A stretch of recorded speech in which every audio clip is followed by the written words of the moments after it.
అంచేత ఈ రోమా పత్రిక 1వ అధ్యాయం 18వ వచనం దగ్గర నుంచి 1వ అధ్యాయం 32వ వచనం వరకు ఉన్నటువంటి వాక్య భాగానికి ఏంటంటే అన్యులు పాపులు. ఎవరు పాపులు? అన్యులు పాపులు. అంచేత రాత్రి మనము చాలా విషయాలు విన్నాం. అన్నాం. వారు దేవునికి వచ్చినటువంటి విషయాలు గ్రహించకుండా, దేవుణ్ణి మహిమపరచకుండా, దేవుణ్ణి ఘనపరచకుండా, దేవునికి లోబడకుండా, దేవునికి మహిమకరముగా దేవుని మహిమపరచవలసింది పోయి, వారు దేవుని మహిమను మనుషులకు, దేవుని మహిమను జంతువులకు, దేవుని మహిమను పక్షులకు, దేవుని మహిమను ప్రాకేటువంటి పురుగులకు మార్చేశారు దేవుని మహిమను. ఈ కారణం చేత అంటున్నాడు ఇక్కడ కింద మనం ఇప్పుడు చదువుకున్న వచనంలో 24వ వచనం, ఈ హేతువు చేత, ఈ కారణం చేత తమ హృదయముల దురాశలను అనుసరించి తమ శరీరములను పరస్పరం అవమానపరచుకున్నట్లు దేవుడు వారిని అపవిత్రతకు. అంటే ఈ కారణం చేత వారు ఏమైపోయారు? వారి శరీరాలను దేవుడు ఎవరికి అప్పగించాడంట? అపవిత్రతకు అప్పగించేశాడు. ఎందుకంటే దేవుని గురించి తెలియశక్యమైనది ఏదో దేవుడు వారికి తెలియజేశాడు, కానీ వారు ఏమాత్రము కూడా దేవుని వాక్యానికి లోబడలేదు, దేవుణ్ణి మహిమపరచలేదు, దేవుణ్ణి ఘనపరచలేదు, దేవునికి కృతజ్ఞతాస్తుతులు వారు చెల్లింపలేదు. కానీ వారు తమ వాదములందు ఏమయ్యారు? వ్యర్థులైపోయారు. కాబట్టి ఆయన వారి శరీరాలను వేటికి అప్పగించాడంట? అపవిత్రతకు అప్పగించబడ్డాడు. వారు ఏం చేశారంట? వారు తమ సృష్టికర్తను మరిచి, సృష్టికర్తకు బదులుగా ఎవరిని పూజించడం నేర్చుకున్నారు? వాళ్ళు సృష్టిని పూజించడం నేర్చుకున్నారు. అంచేత సృష్టిని చేసినటువంటి దేవుణ్ణి వదిలిపెట్టి మనుషుల చేత చేయబడినటువంటి, మనుషులకు ఉపయోగకరముగా ఉంటుందని దేవుడు సృష్టినంతని చేస్తే సృష్టిని ఆరాధించడం ప్రారంభించారు. సృష్టిని చేసిన దేవుడిని ఏం చేయడం మర్చిపోయారు? ఆరాధించడం వారు మర్చిపోయారు. కాబట్టి వారి శరీరాలను దేవుడు వేడికి అప్పగించాడు? అపవిత్రతకు అప్పగించాడు. అందుకే వారి శరీరాలతో ఏం చేస్తున్నారు? అపవిత్రమైన పనులు చేస్తూ ఉన్నారు. తర్వాత వచనాన్ని చదువుదాన్ని చూడండి, 26. అందువలన దేవుడు తుచ్చమైన అభిలాషలకు వారిని అప్పగించెను. వారి స్త్రీలు సైతము స్వాభావికమైన ధర్మమును విడిచి స్వాభావిక విరుద్ధమైన ధర్మమును అనుసరించిరి. అటువలే పురుషులు కూడా స్త్రీ యొక్క స్వాభావికమైన ధర్మమును విడిచి పురుషులు అవాచ్యమైనది చేయొచ్చు, తమ తప్పిదమునకు తగిన ప్రతిఫలమును పొందుచు ఒకరి ఎడల ఒకరు కామతప్తులైరి. మొదటిగా చెప్పండి, మొదటిగా వారి శరీరాలు అపవిత్రపరచబడ్డాయి. రెండవదిగా దేవుడు వారిని ఏం చేశాడంట? తుచ్చమైన కోరికలకు దేవుడు అప్పగించేశాడు. తుచ్చమైన అంటే నీచమైన కోరికలు. ఎలాంటి కోరికలు కలిగాయంటే వారిలో స్త్రీలతో చెడు పనులు చేస్తున్నారు, పురుషులతో చెడు పనులు చేస్తున్నారు. ఎంత భయంకరం! అందుకన్నాడు, స్త్రీ తన స్వాభావికమైన ధర్మమును విడిచి, పురుషుడు తన స్వాభావికమైన ధర్మం విడిచి ఏం చేస్తారు? పురుషులు, స్త్రీలతో స్త్రీలు ఏం చేస్తారంటే వీళ్ళు చెడు పనులు చేస్తున్నారు. ఇలాగ చేసినటువంటి ఒక జాతి ఉంది మనకి. ఆదికాండం 18వ అధ్యాయంలో సొదొమ గొమొర్రా అనే 2 పట్టణాలు ఉన్నాయి. ఆ 2 పట్టణాల్లో ఉన్న ప్రజలు ఎలాంటి పనులు చేసేవారు చెప్పండి? ఎలాంటి పనులే చేసేవారు? చిన్న పిల్లల మొదలుకొని ముసలివారి వరకు అందరికీ కూడా ఎలాంటి తుచ్చమైనటువంటి నీచమైనటువంటి కోరికలు కలిగి ఉన్నారు. పురుషులతో పురుషులు, స్త్రీలతో స్త్రీలు ఏం చేస్తున్నారు చెప్పండి? వారి యొక్క స్వాభావికమైన వారి ధర్మములను వదిలిపెట్టేసేసి పురుషుడు స్త్రీతో కాపురం చేయడం అనేసి పురుషుడు మరో పురుషుడితో ఇలాంటి చెడు పనులు జరుగుతూ ఉంటే దేవుడేమి చూస్తూ ఊరుకోడు. ఇటీవల కాలంలో ఈ పిచ్చి మరీ ముదిరిపోయింది. సొదొమ గొమొర్రా పట్టణాలలో వారు ఈ యొక్క దేవునికి విరుద్ధమైన కార్యాలు చేస్తూ ఉంటే దేవుడు కొంతకాలం చూచాడు ఓపిక పట్టాడు, ఈ ప్రజలు మారతారేమో అనుకున్నాడు, కానీ వారు మారలేదు. ఒకానొక రోజు దేవుడే ఆ 2 పట్టణాల మీదకి అగ్ని గంధకాలను కురిపించి ఆ 2 పట్టణాలను ఏం చేశాడు? కాల్చివేశాడు. అలాగని ఇలాంటి నీచమైన కోరికలు అమెరికాలో ఒక రాష్ట్రంలో ప్రారంభమైంది. అమెరికాలో ఒక రాష్ట్రంలో ప్రారంభమైతే అక్కడ ప్రపంచ ప్రఖ్యాతిగాంచిన దైవజనుడు ఆ దేశంలో ఉన్నాడు. ఆ దేశంలో ఉండి ఆయన ఒక రోజు దేవుని సువార్తను ప్రకటిస్తూ ఆయన అన్నాడు కదా, ఇదిగో సొదొమ గొమొర్రా పట్టణాలకి తీర్పు తీర్చిన దేవుడు ఈ యొక్క శాన్ ఫ్రాన్సిస్కో పట్టణానికి కూడా దేవుడు తీర్పు తీర్చబోతూ ఉన్నాడు. లేకపోతే దేవుడు అన్యాయస్తుడైపోతాడు.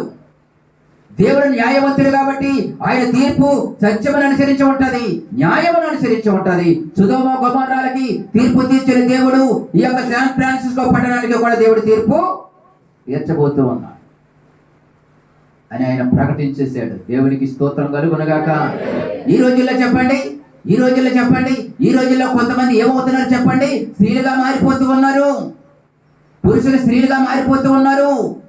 వారు పైపంచిగా రకరకాల రీజన్లు చెప్తూ ఉంటారు. దేవుడు నిన్ను ఎలా ఉంచితే ఆ స్థితిలో ఉండే నీ జీవితాన్ని పరిశుద్ధముగాను పవిత్రముగాను కాపాడుకోవలసింది పోయి చేయరాని కార్యాలు చేసి దేవునికి లోపడకుండా ఇష్టానుసారంగా బ్రతుకుతూ సమాజాన్ని పాడు చేస్తున్న వారు కూడా చాలా మంది ఉన్నారు. అందుచేత వారి యొక్క శరీరాలు అపవిత్రానికి అప్పగించాడు దేవుడు. నీచమైన వారి మనస్సు కూడా చెడిపోయింది. ఏం చెడిపోయింది? మనస్సు. వారి హృదయం చెడిపోయింది, వారి శరీరాలు పాడైపోయి వారి మనసు కూడా పాడైపోయింది. మరొక మాట చదువుదాం, చూడండి 28వ వచనం. మరియు వారు తమ మనసులో దేవునికి చోటు ఇయ్యనొల్లకపోయారు గనుక చేయరాని కార్యములు చేయుటకు దేవుడు భ్రష్ట మనసులకు వారిని అప్పగించేశాడు. చివరికి ఏమొచ్చింది? భ్రష్ట మనసు. అందుకనే చాలా మంది పెద్దలు తమ పిల్లలు కానీ ఎవరైనా కానీ చెడిపోతూ ఉంటే సమాజంలో కుటుంబంలో వారిని హెచ్చరిస్తారు, గద్దిస్తారు, బుద్ధి చెప్తారు. ఇక చివరికి వారు మారకపోతే చివరికి అంటారు, నువ్వు భ్రష్టుడివరా, నువ్వు భ్రష్టురాలివి, నువ్వు భ్రష్టుడివి, ఎంత చెప్పినా నీకు బుర్రకెక్కలేదు. చివరికి ఏ మనసు వచ్చిందంట? భ్రష్ట మనసుకి దేవుడు అప్పగించేశాడు. ఈ భ్రష్ట మనసు కలిగిన వాళ్ళు ఎలా ఉంటారు? వారు ఎలాంటి లక్షణాలు కలిగి ఉంటారు? ఆ మాటలన్నీ కూడా కింద చదువుతాను. అట్టివారు అంటే ఎవరు? దేవునికి తమ మనసులో చోటు ఇయ్యనొల్లకపోయారు గనక. దేవునికి తమ మనసులో ఏమి లేకుండా పోయింది? చోటు లేకుండా పోయింది. దేవుని వాక్యానికి చోటు ఉన్నదా? మన హృదయాలలోకి దేవుని వాక్యం వెళతా ఉందా? దేవుని వాక్యం వినేసేసి ఆహా ఓహో చాలా బాగుంది, బాగా మాట్లాడారే, బాగా చెప్పారే అని పైపైన సంతోషంతో మనం ఒప్పుకుపోతూ ఉన్నామా? వాక్యం ఎప్పుడైతే మన లోనికి వెళుతుందో అప్పుడు మన బ్రతుకులు మారతాయి. వాక్యం కానీ మన లోనికి వెళ్ళకపోతే, మన హృదయంలోని మన మనసులోనికి వెళ్ళకపోతే వాక్యం ద్వారా బ్రతుకులు మారవు. వాక్యం లోపలికి వెళితేనే బ్రతుకులు మారతాయి. వాక్యం మనలోనికి వెళ్ళకపోతే బ్రతుకులు మారవు.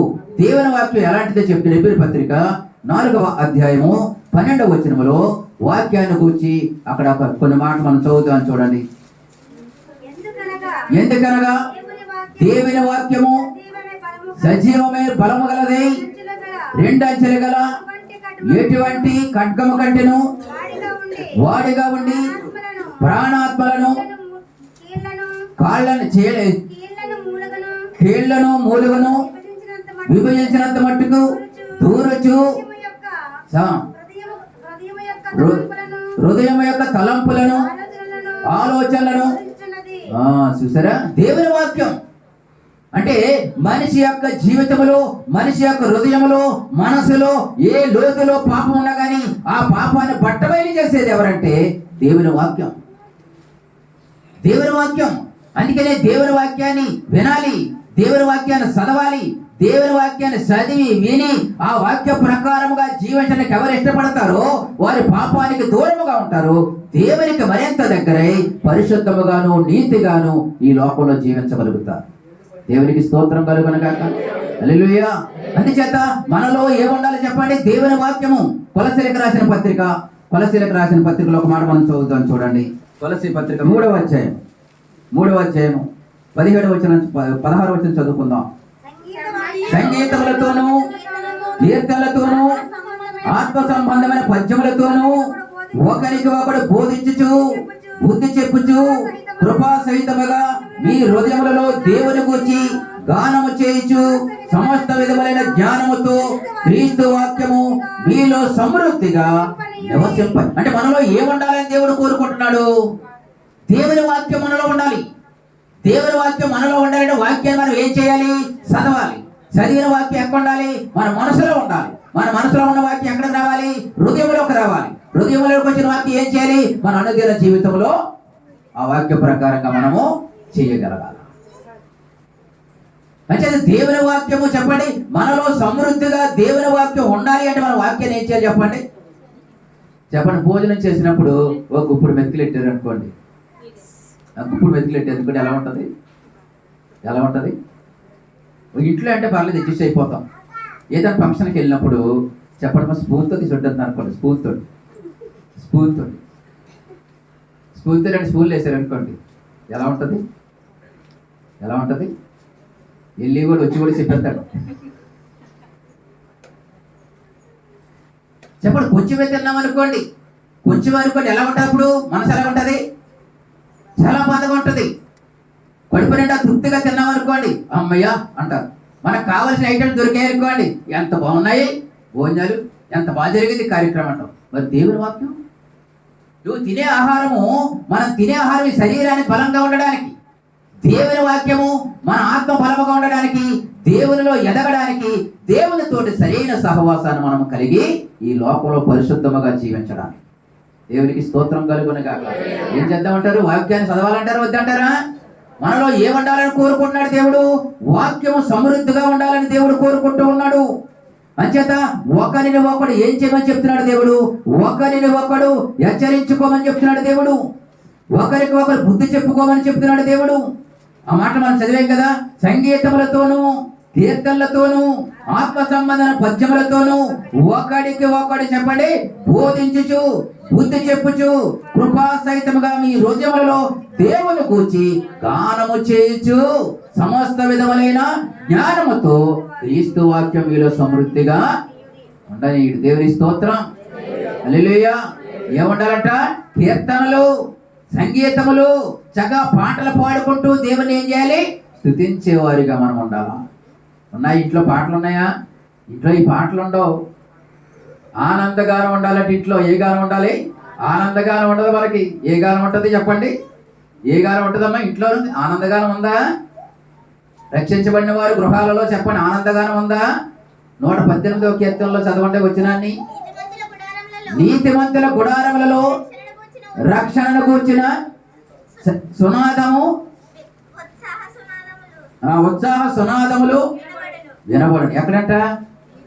నీతిమంతుల గుడారాలు. ఏసే నమ్ముకున్న తర్వాత నీతిమంతులుగా తీర్చాడు కదా మన గుడారం. మన గుడారంలో ఏముండాలి? మన ఇంట్లో ఏముండాలి చెప్పండి? ఉత్సాహ సునాదం ఉండాలట. ఉత్సాహ సునాదం లేదు, మనకి ఏముంది? నీరసం ఉంది నా ఇంట్లోనూ. అలాగే పేతురు భక్తులు అంటాడు, ఈ దేహాన్ని కూడా ఆయన ఏం చేశాడు? గుడారంతో పోల్చాడు. ఈ దేహం కూడా ఏంటి? గుడారం అన్నాడు. ఈ గుడారంలో కూడా ఏముండాలి?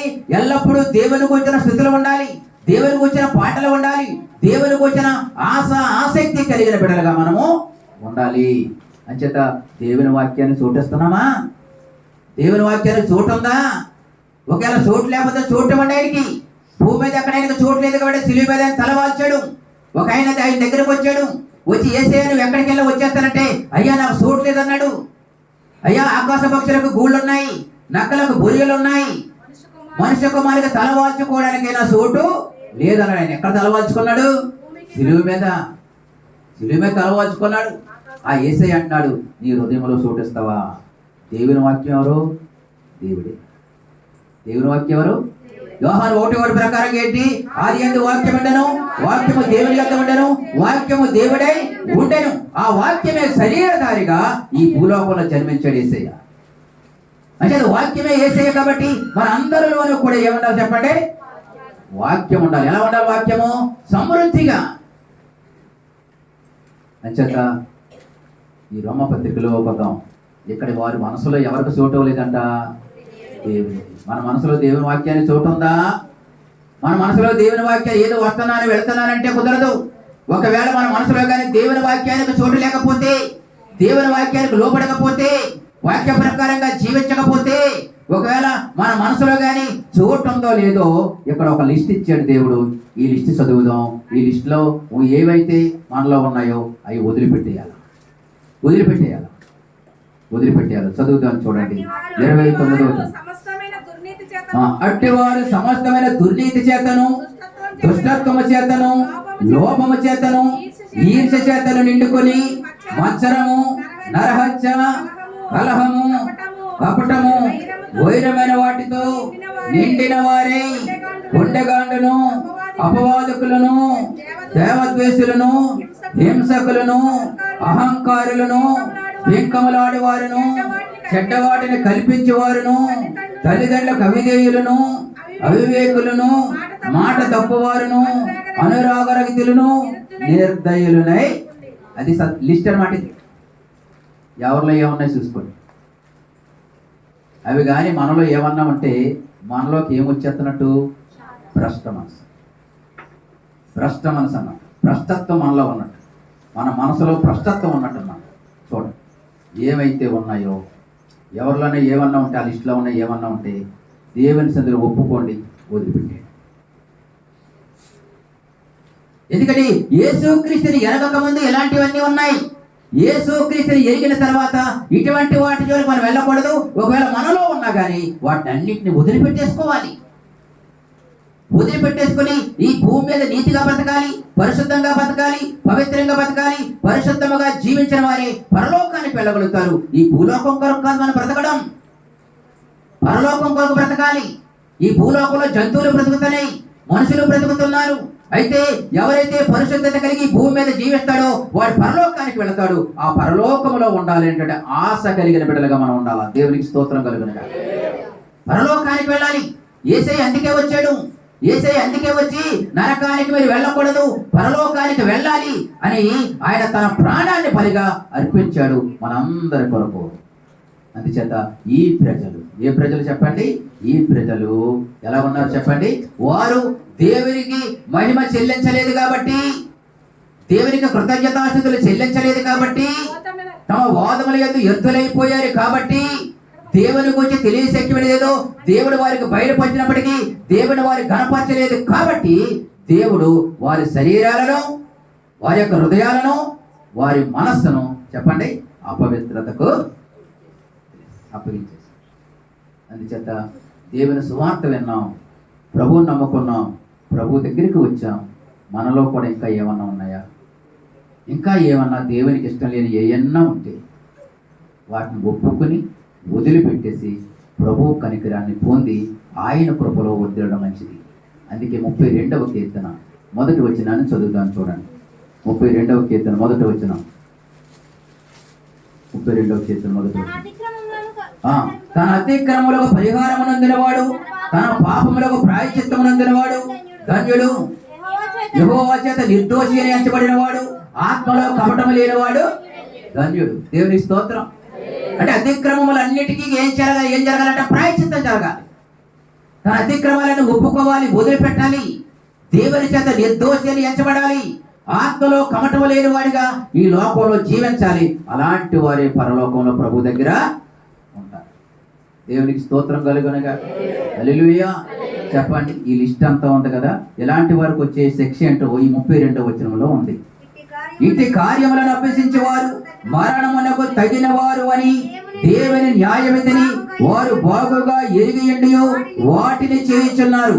ఇది మాత్రమే గాక అభ్యసించి వారితో సంతోషముగా సమ్మతించుచున్నారు. ఇలాంటి పనులు చేసే వారికి ఏముంటదట? మరణం అనగా ఏ మరణము? నరకం. ఇలాంటి పనులు చేసేవారిని ఇలా కొంతమంది ఏం చేస్తారంట? ఇలాంటి పనులు చేసేవారితో కొంతమంది ఏం చేస్తారంట? ఎంకరేజ్ చేస్తారనమాట. వాటిని చేయించాల. ఇది మాత్రం వాటిని అభ్యసించే వారితో సంతోషముగా. ఎవరు చేయలేదురా? ఎవరు చేయలేదు? నువ్వే చేసేవాటి. ఎవరు చేయలేదు? ఏ పనులు చెయ్యి. ఎవరిని అంటే నేను ఉన్నాను, నేను వస్తాను, చెయ్యి చెయ్యి చెయ్యి చెయ్యి, నేను నరకాన్ని పోతాను, నిన్ను నరకాన్ని తీసుకుపోతానని కూడా. అది సంగతి. ఇక్కడ మరణం అంటే ఏంటి? శరీర మరణం కాదు ఇది. మరణం అంటే ఏంటి? నరకము. ఇలాంటి పనులు చేసే వారితో కొంతమంది ఏం చేస్తారంటే సమర్థిస్తూ ఉన్నారు. వారికి తెలుసు ఇలాంటి పనులు చేసే వారికి శిక్ష వస్తుందని తెలుసు, ఇలాంటి పనులు చేసేవారు నరకానికి వెళతారని తెలుసు. అలా తెలిసిండు కూడా అందులో నుంచి బయటకు రాకుండా మనుషులు ఏం చేస్తారు? వాటిలో కొనసాగుతూ వాటిని అభ్యసించే వారితో సంతోషముగా ఏం చేస్తున్నారంట? సమర్థిస్తున్నారు. ఉదయకాల సమయంలో దేవుని మాటలు వింటూ ఉన్నాం. ఎలా ఉన్నాం మనం? ఆలోచన చేయండి. వారు ఎలా ఉన్నారు? దేవుని ఎరగని వారు ఎలా ఉన్నారు? దేవుని ఎరిగిన మనం ఎలా ఉన్నాం? ఎలా ఉండాలని కోరుకుంటున్నాం?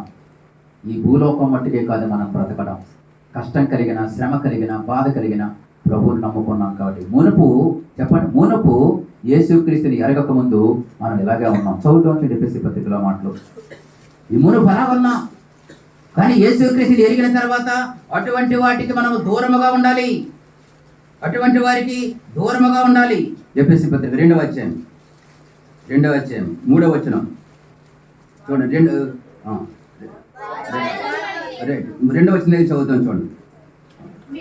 మీరు వాటిని చేయించు వాయుమండల సంబంధమైన అధిపతిని అనగా అవిధేయులైన వారిని ఇప్పుడు ప్రేరేపించే శక్తికి అధిపతిని అనుసరించి ఈ ప్రపంచ ధర్మము చొప్పున మునుపు నడుచుకుంటే వారితో కలిసి మనమందరము శరీరము యొక్కయు మనసు యొక్కయు కోరికలను నెరవేర్చుకొనుచు మన శరీరాశలను అనుసరించి మునుపు ప్రవర్తించుచు కడమా వారి వలనే స్వభావ సిద్ధముగా దైవోగ్రతకు పాత్రులమైనవి అయినను దేవుడు కరుణా సంపన్నుడైండి మన అపరాధముల చేత చచ్చిన వారు అయినప్పుడు సైతము మన ఎడల చూపున తన మహా ప్రేమ చేత మనలోని క్రీస్తుతో కూడా బ్రతికించెను. మునుపు ఎలా ఉన్నావు? యేసే జరగక ముందు మునుపు ఎలా ఉన్నావు? శరీరం యొక్కయు మనసు యొక్కయు కోరికలను నెరవేర్చుకుంటూ. ఈ రోజుల్లో ఎవరైనా చెడు పనులు మానేశారు అనుకోండి, దేవుని సువార్త విని చెడు పనులు మానేసేసి ప్రభుని నమ్ముకున్నా అనుకోండి, మందిరానికి రానివారు అలాంటి అడ్డుకుంటారు. వారి ఇంటి వారే అడ్డుకుంటారు. వెళ్ళడానికి వెళ్ళలేదు అడ్డుకుంటారు. కొన్ని చోట్ల కొంతమంది వారు లోకంలో కలిసిపోయి చెడిపోతూ ఉంటే వాడిని చూసి జారి పడవలసింది పోయి ఆ చెడు ప్రవర్తన నుంచి ఆ మంచి మార్గంలోకి నడిపించవలసింది పోయి ఒకవేళ మంచి మార్గం వరకు కానీ వస్తే వారిని అడ్డుకుంటూ ఉన్నారా లేదా? అలాంటి వారు ఉన్నారా లేదా? ఉన్నారు. అలాంటి వాళ్ళు ఉన్నారు. నువ్వు ఇంట్లోనే ఉండు, వెళ్ళడానికి కుదరదా? ఎందుకో తెలుసా? వారిలో ఈ యుగ సంబంధమైన దేవత వారి పనులకి ఏం కలగజేస్తా ఉంది? ఉరుటిదానం. దేవుని పిల్లలకి ఎలా ఉన్నాం మనం? ఆలోచన చేయండి. ఈ రోమా పత్రికలో పౌలు గారు చెప్తున్నాడు. పౌలు గారితో దేవుడు రాయించడి పత్రికను అంటూ ఉన్నాను. అయ్యా, ఎలాంటి పనులు కానీ మీరు చేసి ఉంటే మీ శరీరాలు పాడైపోతాయి, మీ హృదయం పాడైపోతుంది, మీ మనసు పాడైపోతుంది. చేయరాని కార్యాలు మీరు చేస్తూ వాటిలో ఆనందిస్తూ ఉంటారు. ఒకానొక రోజు చెప్పండి, ఒకానొక రోజు నువ్వు వయసులో ఉన్నావు కదా, ఆరోగ్యంగా ఉన్నావు కదా, అన్ని రకాలుగా చేయొచ్చు అనుకుంటున్నావు. ఒకానొక రోజు నీ శరీరం నుంచి నీ బలము నిన్ను వదిలిపెట్టి వెళ్ళిపోతుంది. నువ్వు బలహీనమైపోతావు. ఒకానొక రోజు ఏడుస్తావు. అయ్యో, ఎలాంటి పనులు చేసేదేంటి అని ఏడుస్తావు. అయ్యో, నా బ్రతికి ఎలాగైపోయిందేంటి ఏడుస్తావు. ఒకానొక రోజు ఎంత కన్నీళ్లు కాచి ఏడ్చి ప్రలాపించినా కానీ ఉపయోగం లేని పరిస్థితి ఎదురైపోతుంది. అందుకని ఈ రామపత్రికలో కూడా యేసయ్యను సిలువ వేసిన వారు వారు కూడా బాధపడుతూ ఉన్నారు. రామపత్రికలో మాటలు మనం చదువుతాం చూడండి. వారు కూడా వారు చేసిన పనులను బట్టి వారు కూడా ఏడుస్తూ ఉన్నారు, బాధపడుతూ ఉన్నారు. చదువుతాం. రోమపత్రిక 6వ అధ్యాయం 21వ వచనం చదువుకుందాం. అప్పటి క్రియల వలన మీకేమి ఫలము కలుగును? వాటిని గురించి మీరిప్పుడు సిగ్గుపడుచున్నారు కారా? వాటి అంతము మరణమే. యేసయ్యను సిలువ వేసింది ఎవరు చెప్పండి? యేసయ్యను సిలువ వేసిందారు రోమీయులు. రోమా సైనికులు యేసయ్యను సిలువ వేసి చంపేశారు. ఆ సిలువ మీద ఆయన చక్కగా చేతులు పెట్టేసేసి ఆ చేతుల్లో మేకులు కొట్టి ఆయన సిలువ వేసేసారు. పక్కలో పళ్ళెంతో పొడిచారు. కొన్ని సంవత్సరాలు గతించిన తర్వాత వారు యేసయ్య సువార్త విన్నారు, యేసయ్యను నమ్మారు. ఇప్పుడు ఏడుస్తూ ఉన్నారు, బాధపడుతూ ఉన్నారు. అయ్యో, మా చేతులతో కదా ఆయనకి సిలువ వేసేసాం. మా చేతులతోటే కదా ఆయన తల మీద ముళ్ళ కిరీటం పెట్టేశాం, మా చేతులతో కదా ఈడితో పక్కన పొడి చేశాం, ఆయన సమాధి తిరిగి రాకుండా మేమే కదా ఆ సమాధికి కాపలా ఉన్నాం అని ఇప్పుడు ఏం చేస్తారు? మారు మనసు పొంది రక్షణ పొందని ఏడుస్తూ ఉన్నారు.